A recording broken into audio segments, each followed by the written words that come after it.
அடியில் வாழும் பேய் மீன். லிப்ஸ்டிக் போட்டது போன்ற இந்த உயிரினத்தின் மறுபக்கத்தை பார்க்கலாமா வாங்க.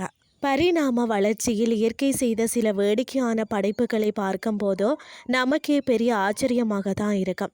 அப்படிப்பட்ட ஒரு வினோதமான படைப்பு தான் பார்த்தீங்கன்னா ரெட் லிப்ட் பேட் ஃபிஷ் எனப்படும் சிவப்பு உதடு வவ்வால் மீன். இதை பார்த்தால் மனிதர்கள் போலவே உதட்டு சாயம் பூசியது போன்ற ஒரு தோற்றத்தில் இருக்கும். யாராவது வீட்டில் இருக்கும் தேவையற்ற பொருட்களை ஒன்றாக சேர்த்து ஒரு மீனை உருவாக்கினால் எப்படி இருக்குமோ அதே போல தான் இதன் உருவமும் பார்த்தீங்கன்னா மிக அபத்தமாக இருக்கும். பொதுவாக மீன்கள் சொன்னால் அழகாக நீந்தும் என்று தானே நாம் நினைப்போம். ஆனால் இந்த வவ்வால் மீனுக்கு மட்டும் நீந்தவே தெரியாது என்பது தான் உச்சக்கட்ட காமெடி. இது பார்த்தீங்கன்னு சொன்னால் கடலின் தரைப்பகுதியில் தனது துடுப்புகளை கால்கள் போல பயன்படுத்தி தவழ்ந்து அல்லது தத்தி தத்தி நடந்து செல்லும். இதை பார்க்கறதுக்கு யோகாசனத்தில் ஒருவர் கைகளை மடித்து பின்னோக்கி வளைவது போல தோன்றும். இதன் முகத்தை பார்த்தால் யாரோ இருட்டில் அவசர அவசரமாக லிப்ஸ்டிக் போட்டது போல அந்த சிவப்பு நிறம் உதட்டை தாண்டி பரவி இருக்கும். அத்தோடு ஒரு வெள்ளை நிற தாடியும் தலைக்கு மேலே பார்த்தீங்கன்னா ஒரு கொக்கி போன்ற அமைப்பும் முளைத்திருக்கும்.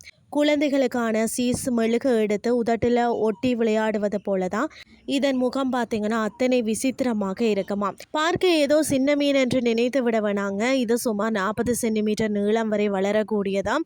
பசிபிக் பெருங்கடலில் உள்ள பார்த்தீங்கன்னா கேலபகோஸ் தீவுகளுக்கு அருகே சுமார் 300 மீட்டர் ஆழத்தில் தான் இந்த பேட் ஃபிஷ் வசிக்கிறதா. நடுக்கடலில் இருட்டில் மற்ற சிறு மீன்களை வேட்டையாடி உண்பதே இதன் முக்கிய வேலையாம். இந்த மீன் முழுமையாக வளர்ந்த பிறகு இதன் தலைக்கு மேலே ஒரு பகுதியில் இருந்து இலிசியம் எனப்படும் ஒரு நீளமான முள் போன்ற அமைப்பு உருவாகும். அந்த முள்ளின் நுனியில இருந்து ஒருவித வெளிச்சம் வரும். அந்த வெளிச்சத்தை கண்டு ஏமாந்து வரும் சிறு மீன்களை இது அப்படியே அதாவது லபக்காக விழுங்கி விடுமா. எப்பொழுதும் பார்த்தீங்கன்னா ஒரு விதமான கோபத்துடனே இருப்பது போல இதன் முகம் அமைந்திருக்கும். நம்மள பலருக்கும் காலையில் தூங்கி எழுந்த போது முகம் ஒரு மாதிரி எரிச்சலாகவும் அலங்கோலமாகவும் இருக்குமில்ல. அதே போல தான் இந்த மீனும் எந்த நிறமும் காட்சியளிக்குமா. இயற்கை தன்னை ஏன் இப்படி ஒரு கோரமான வடிவத்தில் படைத்தது என்ற ஒரு விரக்தியில தான் இது எப்போதும் முறைச்சு கொண்டே இருக்கிறது போல. அதாவது கடலடியில் வாழக்கூடிய ஒரு சோம்பரியான அதே சமயம் சற்று பயமுறுத்தக்கூடிய தோற்றம் கொண்ட இந்த மீன் இதுவாக தான் இருக்கிறதா. உலகிலே உள்ள எல்லா உயிரினங்களும் ஏதோ ஒரு காரணத்துக்காக தான் படைக்கப்பட்டுள்ளன என்பதை இந்த மீன் நமக்கு உணர்த்துகிறதா. மனிதர்களாகிய நாம கூட சில நேரங்களில் நமது தோற்றத்தை நினைச்சு கவலைப்படுவோம்.